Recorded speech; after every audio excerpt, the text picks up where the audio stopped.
자, 3교시 문제풀이 시작하도록 하겠습니다. 자, 3교시 1번 문제는 필수 문제죠.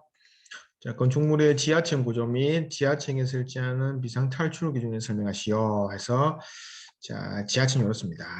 자, 지하층의 구조는 비상 탈출구하고 환기통을 설치해야 됩니다. 대상이 바다 면적이 50제곱미터 이상인 층하고 그다음에 피난층 또는 지상으로 통하는 구조. 제외 대상은 이런 구조는 비상 탈출구를 설치해야 됩니다. 제외 대상은 직통 계단 2개소 이상 설치 시, 그다음에 주택 같은 경우에는 이제 비상 탈출구를 안 해야 된다. 그리고 이제 지하층 구조가 피난 계단 또는 특별 피난 계단, 바닥 면적이 1000제곱미터 이상인 층이나 방어구역 각 부분마다 1개소 이상 설치해야 된다. 피난 계단하고 특비가 계단이 많겠죠. 환기설비 바닥 면적이 1000이 넘어가면 환기설비를 해야 된다. 급수준도 300제곱 넘어가면 급수준 환기성 해야 된다. 그다음에 2개소 이상 지통 계단, 정도 단란유전, 노래연습장, 다중, 여관, 여인숙, 예식장 쭉 시에는 2개소 이상의 지통 계단을 설치해야 된다. 층의 거실 바닥 면적 합계가 50제곱 넘어가면. 그래서 이게 중요하죠. 비상탈출구. 자, 비상탈출구 기준은 이렇습니다. 출입문 기조 3m 이상 이렇게 탈출구를 하라. 탈출구는 0.75하고 1.5m 이 사이즈입니다. 그리고 표시해주고 비상탈출구 써주고 그다음에 1.2m 이상 시 사다리 높이는 이렇게 설치해주라. 그리고 발판 넓이는 20cm 이상 이렇게 따주라. 해서 이렇게 나와 있습니다. 그리고 기타 비상탈출구 진입 부분 및 비난 통로에 지장이 없도록 이렇게 설치할 것. 비상탈출구의 유도등과 비난 통로의 비상조명 설치는 소방법령에 따른 바에 따른다 해서 이렇게 되어 있습니다. 이거 반드시 외워두시고. 두 번째는 화학공장의 정량적 위험도 평가 방법입니다. 7단에 대해서 설명하시라. 이런 거는 어렵습니다. 자, 필요하신 분만 보십시오. 저희는 이런 위험물은 이게 평가 이런 거는 나중에 시간 나신 분이 하시기 바랍니다. 다음 자 3번 문제. 자, 가스계 소화 설비의 설계 농도 유지 시간에 영향을 주는 요소 및 방호구역 밀폐 시험에 대해서 설명하시오.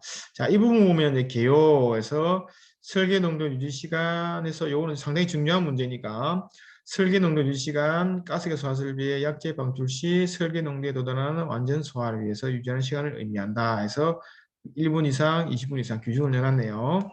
그리고 이렇게 그림도 그려놨습니다. 그리고 설계 연유 시간이 필요한 이유, 그 다음에 설계 동료 연유 시간이 영향 요소, 측정 방식, 그 다음에 두 번째가 개구의 크기, 위치, 소화약제 설계 농도, 소화약제 비중, 설계 농도 유지 방식, 그래서 밀폐 시험까지 이렇게 자 그려놨네요. 요거는 좀 자료를 해서 볼게요. 자, 요건 제가 이제 그린 건데, 자, 요게 이제 약재 농도죠. 약재 농도인데, 약재가 이렇게 방사가 되면, 이렇게 이제 방사되면 이제 정점을 해서 이렇게 약재가 누설이 됩니다. 누설은 이런 공식에서 누설이 되죠. ln 100-c분의 100 누설이 됩니다. 그래서 이제 자유유출이죠. 할로겐 화합물은 자유유출식을 따르죠.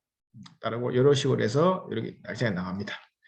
나라는데 자, 방사 시간부터 이렇게 여기 이제 설계 농도까지 떨어지는 시간이 홀드 타임, 그다음에 설계 농도 쇼킹 타임, 설계 농도 유지 시간 이렇게 얘기합니다. 요걸 하나 설명해 주시고 그다음에 두 번째 요걸 이제 설계 농도 유지 시간이 되는지 도합변 테스트를 통해서 이렇게 검증을 합니다. 그래서 도합변 테스트에 대한 개념들은 이렇습니다. 설계도서 검토 및 현장 조사하고 장비 설치 및 1차 테스트, 결과값 산출 및 검토, 적합하면 뭐 넘어가고 부적합하면 누설부 확인 및 누설부의 밀폐를 시키고 다시 2차 테스트에서 합격할 때까지 합니다. 그리고 업무 절차는 쭉 나와 있습니다. 요거 쭉 한번 써주시고 그다음에 이게 중요합니다. 자, 아까 위에서 보시면 설계 농도 유지 시간이 기준이 있죠. 아까 어디 있습니까? 보시면 기준이 있었죠. 자, 이 국내는 없는데 외국에는 CO2는 1분 이상, 신부화제는 20분 이상, 할로겐 화물은 10분 이상, 이렇게 1분, 20분, 10분 정해놨죠. 이 정해놓은 거를 어떻게 검증을 하느냐? 이게 이제 요겁니다. 자, 유지 시간이죠. 유지 시간 계산 방법에서 처음에 도화펜을 설치합니다. 보면 이게 이제 화재가 나는 실이고 이게 이제 문에다가 도화펜을 설치합니다. 이 펜이죠, 펜. 도화펜을 설치합니다. 그래서 보시면 에어플로우, 공기를 불어넣어주면 여기서 이제 밖으로 새어나가겠죠. 그래서 얼마나 새어나오는지를 확인합니다. 그래서 여기서 보면 제가 빨간색 준 부분이 설계 농도 유지 시간에 영향을 주는 요소입니다. 왜냐면 이게 유지시간 계산할 때 영향을 주는 요소입니다. 그래서 도화펜을 측정하는데 뭘 측정하느냐? 도화펜 게이지에서 측정한 압력, 도화펜 게이지에 불어넣을 때 압력을 측정하고, 그다음에 도화펜 시험시 정압, 그다음에 유량, 공기가 들어가겠죠. 들어가는 유량을 설치합니다. 이렇게 공기가 이렇게 들어가겠죠. 그러면 압력 측정하고, 그다음에 시험시 정압 측정하고, 유량 측정하고, 그다음에 공기 온도, 도화펜에 들어가는 공기 온도 이렇게 측정을 합니다. 이걸 측정하고, 그 다음에 누설 면적을 견적합니다. 누설 면적을 계산하는 방법이 이렇습니다. 계산하는 방식에 보시면 뭐 압력, 뭐 정압 쭉 나와 있죠. 그래서 이게 누설 면적, 이 누설 면적이 설계 농도 유지 시간에 영향을 요소주는 한 요소입니다. 왜냐하면 이 누설 면적이 크면 클수록 많이 약재가 많이 새겠죠. 그 다음에 이 공식이 있습니다. 요거는 이제 다음에 제가 수업 시간에 설명드릴게요. 두 번째, 반자가 있는 경우하고 없는 경우하고 하한 누설 면적, 하한 누설 분율이 달라집니다. 왜냐하면 이 보시면 인터페이스 여기 약재가 넣어가지고 이제 약재가 뿌려지면 섞이는 믹싱 모드가 아니고 인터페이스 모드에서 보면 계산할 수 있습니다. 그러면 약재가 있으면 쭉 쌓이겠죠. 근데 이 위에 뭐 이게 반자가 있는 거하고 없는 거하고는 반자 위로도 약재가 이렇게 셀 수가 있죠. 이런 부분이 있어가지고 반자의 설치 유무가 중요합니다. 그래서 반자가 있냐 없냐에 따라 가지고 설계 농도 유지 시간이 영향을 줍니다. 자, 그리고 하강 경계청. 자, 하강 경계청은 약재가 들어오면 이게 경계면이 형성되는데 이 경계면이 요 방호대 성물까지 이렇게까지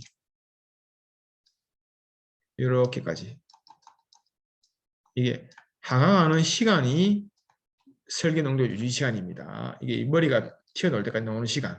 그래서 이 방호대 성물 H 구하는 게 또 중요하죠. 그래서 이 H 구하는 게 이게 나와 있습니다.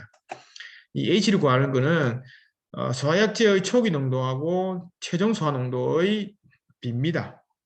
그래서 약재의 농도가 또 설계 농도 유지 시간에 영향을 미칩니다.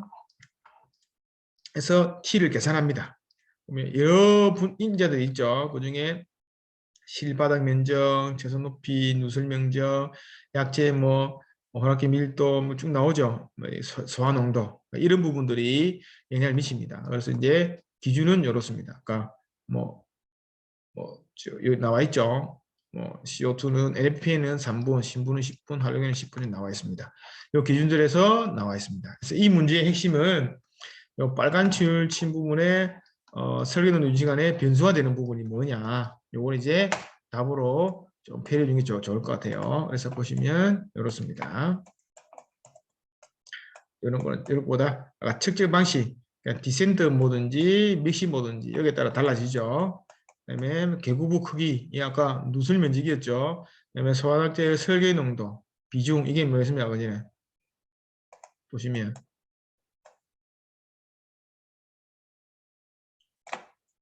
요거 최소 높이, 방어대 손발치는 요거 구하는 거 있죠. 여기 보면 다 들어갑니다. 그래서 요 정도까지 쓰시면 좋은 답이 되겠네요. 자, 그리고 3교시 4번 복사 실드. 이 복사 실드는 좀 이게 출처도 좀 없고 논란 요지가 많아가지고 요 있는 부분만 조금 설명드릴게요. 일단 복사에 대한 부분만 이렇게 설명해 주셨고, 두 번째 복사 실대라는 부분은 자, 복사 에너지를 차단하는 것으로 복사 에너지의 반사 또는 흡수를 통해 이루어진다. 복사 실드의 종류, 방사율, 현상 교수에 따라 달라진다. 해서 적용은 이렇습니다. 방학 후에, 자, 방학 후에 요소를 넣어놨고, 그다음에 풍도의 불륜 재료에서 단열 처리된 부분, 그다음에 물분모, 미분모의 복사 실드 형상. 밀분모, 무분모는 이제 복사열 차단이죠. 그런 부분을 좀 설명할 수도 있고, 그다음에 뭐 기타 부분에 뭐 플레이어 시스템, 그다음에 뭐 주택에서 있고, 그다음 좀 더 필요한 게 이게 수막 설비. 수막 설비도 약간 복사열 실드 같은 개념이죠. 왜냐하면 이렇게 절이나 이런 절이 있으면 여기다가 이제 수막 해가지고 이렇게 불이 나면 이렇게 물을 쌓아줘요. 이렇게. 그래서 불이 나면 이게 복사열이 이렇게 뭐 다들 하는 거 있죠. 이런 부분도 좀 답이 되지 않을까. 네, 저 이렇게 생각 좀 해봤습니다.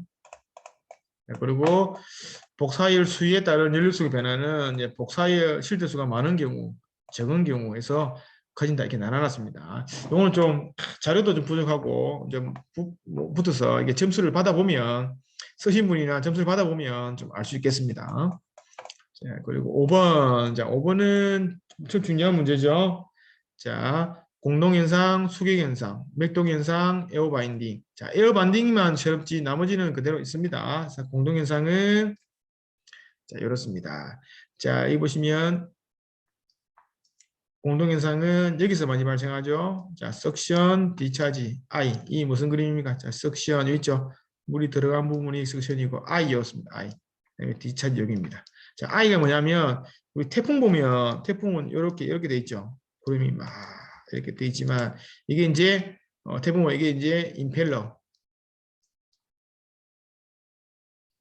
하고 가운데 보면 태풍의 눈 있죠. 태풍의 눈이 보면 좀 뻥 뚫려 있죠. 그래서 물이 들어가면 이쪽으로 물이 나온다. 그래서 이게 이제 I라고 합니다. I 부분에 이렇게 공동현상이 많이 생깁니다. 그걸 이렇게 그려주셨네요. 자, 원인은 MPSH AV가 RE보다 낮은 경우에 생긴다. 뭐 소음 진동, 그다음에 임펠러 침식, 그다음에 보시면 펌프가 양수 불능이 나오죠. 이거 안 된다. 대책은 MPSH를 크게 하는 거, MPSH-RE를 낮추는 거. 여기서 보시면 요걸 원인이 크니까 이걸 이제 크게 하고 요걸 낮춰서 요게 이렇게 되도록 만들어주는 거죠. 그렇게 해서 해줍니다. 그래서 자, 펌프보다 낮게 설치한다. 맞아 조절한다. 요 부분은 제가 공동에서 놓으면 좀 더 자세히 설명할게요. 이 부분은 이제 대략 답만 위에 써놨네요. 그래서 MPSH-RE는 펌프가 내는 진공도이기 때문에 회전수를 낮추고 유량을 줄고 영향을 쓴다. 이런 부분이 나와 있고, 그다음에 수경 현상도 보시면 펌프가 이렇게 운전하다가 가속도가 가속운동 영에서 되면 빡 올라가고, 그다음에 펌프가 정지하게 되면 가던 물이 다시 역으로 내려오죠. 그래서 감속운전되니까 때린다. 그래서 수경운전에 대한 개념입니다. 그래서 유속이 급격히 변할 때 충격량이 발생하는 현상이다. 그래서 원인은 펌프의 순간적인 기동 정지, 밸브의 급속한 개폐 등이 영향이 됩니다. 문제는 이렇습니다. 살수밀도 저하, 진동소음, 파손돼 가지고 됩니다. 그다음에 대책은 수격 흡수기 오토헤마 쿠션이죠. 이거. 스모렌스키 체크 밸브, 압력 릴리프 밸브, 릴리프, 수격 방지용 컨트롤 밸브, 그다음에 펌프의 급속한 개폐 주의, 배관 광경을 적절히 하여 배관의 유속 제한, 회전의 회전 반경을 크게 해서 설계한다. 그래서 요거는 기존에 답들이 있는 거죠. 그대로 외우시면 되고. 자, 맥동 현상은 이제 펌프에서 거의 나타나기 힘든데, 자, 맥동 현상은 이렇습니다. 자, 기본적으로 정상적인 펌프는 이런 곡선을 일으킵니다. 근데 이렇게 산형이 있는 펌프에서 나타나는 현상이죠. 이제 기본적으로 정상적인 펌프는 자, 이렇습니다. 자, 정상적인 펌프는 이제 펌프의 특성 호선하고 덕트의 호선하고 이렇게 만납니다. 왜냐하면 이 자료를 제가 뭐 펌프는 안 생긴데 펜 위주로 가져왔습니다. 펜 보시면 만납니다. 처음에 이거보다 예를 들어서 펜의 지향이 커지게 되면 여기서 커지게 되면 어떻게 됩니까? 이렇게 가고 이렇게 가고 다시 1번, 2번, 3번, 4번, 1번, 2번, 3번, 4번 계속 이렇게 돕니다. 그래서 이 자리를 맴는단 말이고 얘는 1번 됐다가 2번 가고 3번 갔다가 4번 가고 5번 갔다가 어떻게 됩니까? 다시 토출 보시면 펌프가 유량이 증가하니까 뭡니까? 유량이 압력이 증가하죠. 그래서 유량이 다시 이렇게 내려옵니다. 유량이 증가할 때 압력이 높아지죠. 이 압력보다 이 압력이 높죠. 그러면 유량이 많아지면 펌프가 토출 쪽에서 흡입 쪽으로 이렇게 힘이 작용합니다. 왜냐하면 압력이 더 높기 때문에. 그래서 다시 돌아옵니다. 이게 반복하게 되는 게 서징이죠. 이런 부분을 조금 더 설명해 주면 좋겠네요. 이 그래프는 이어서 그려두시면 좋습니다. 그리고 문제는 서징 현상은 한번 발생 후 정지하기까지 상태 지속된다. 이게 이제 여기가 계속 왔다 갔다 합니다. 여기 다시 내려오면 다시 이리 올라가겠죠. 또 이게 못 넘어가니까 다시 내려옵니다. 이게 왔다 갔다 합니다. 계속 이 구간만. 유량이 늘어나는 게 아닙니다. 이게 이제 유량이 계속 늘어나죠.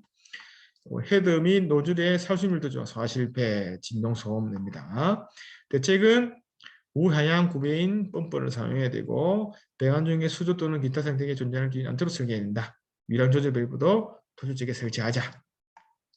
그다음에 4번 이건 좀 새로운 문제인데 에어 바인딩입니다. 펌프 내부의 기포로 인해서 정상적인 양재 발생이 어려운 현상입니다. 그래서 보시면 펌프가 물이 이렇게 여기까지 줄룩줄룩 차 있어야 되는데 이 부분이 이제 채 있죠. 그래서 돌리면 에어가 차가지고 펌프가 양풍이 안 돌아갑니다. 이런 부분을 지금 에어 바인딩이라고 그러죠. 그래서 소화 실패, 펌프 정지 일어납니다. 그래서 에어 벤팅 시행하고 자동 유출 펌프를 한다. 그래서 보면 우리 보통 펌프 보면 이렇게 물올림 컵도 있습니다. 물올림 컵을 해서 이게 에어를 이렇게 빼도 됩니다. 이게 물올림 컵도 있습니다. 현장에 가보면 이런 부분도 좀 써주면 답이 되겠네요. 자, 그리고 자, 마지막 6번입니다. 자, 물질의 발열량과 관련해서 다음을 설명하시오 해서 나왔습니다. 자, 발열량의 종류는 우리 교재에 다른 서적에 있듯이 고위 발열량, 저위 발열량이 있습니다. 자, 저위 발열량은 이렇습니다. 저위 발열량은 자, 고위 발열량에다가 물이 가지는 수분의 정말 잡내를 빼주는 게 이제 저위 발열량입니다. 저위 발열량 600은 물이 수증기로 변하는 데 필요한 정발 잡열. 9H 플러스 W는 9H는 연료가 가진 수소가 연소 반응에서 생기는 수분입니다. 대충 요 식이죠. 요 이제 탄화수소가 이렇게 산소와 만나서 반응하면 이렇게 물이 나오죠.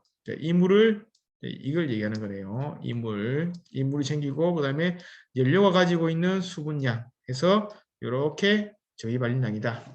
요거를 이제 뭐 다른 이제 소방교사 교재에서 가지고 있었지만 지금 보시면 이제 발열량 측정 방법에 대한 부분이 없습니다. 그래서 좀 어렵죠. 분배 일량계, 윤켈시스 일량계, 시그마 일량계 이런 부분들은 필요하신 분만 보시기 바랍니다. 그림도 있네요. 자, 좀 쉬었다가 4교시 하도록 하겠습니다.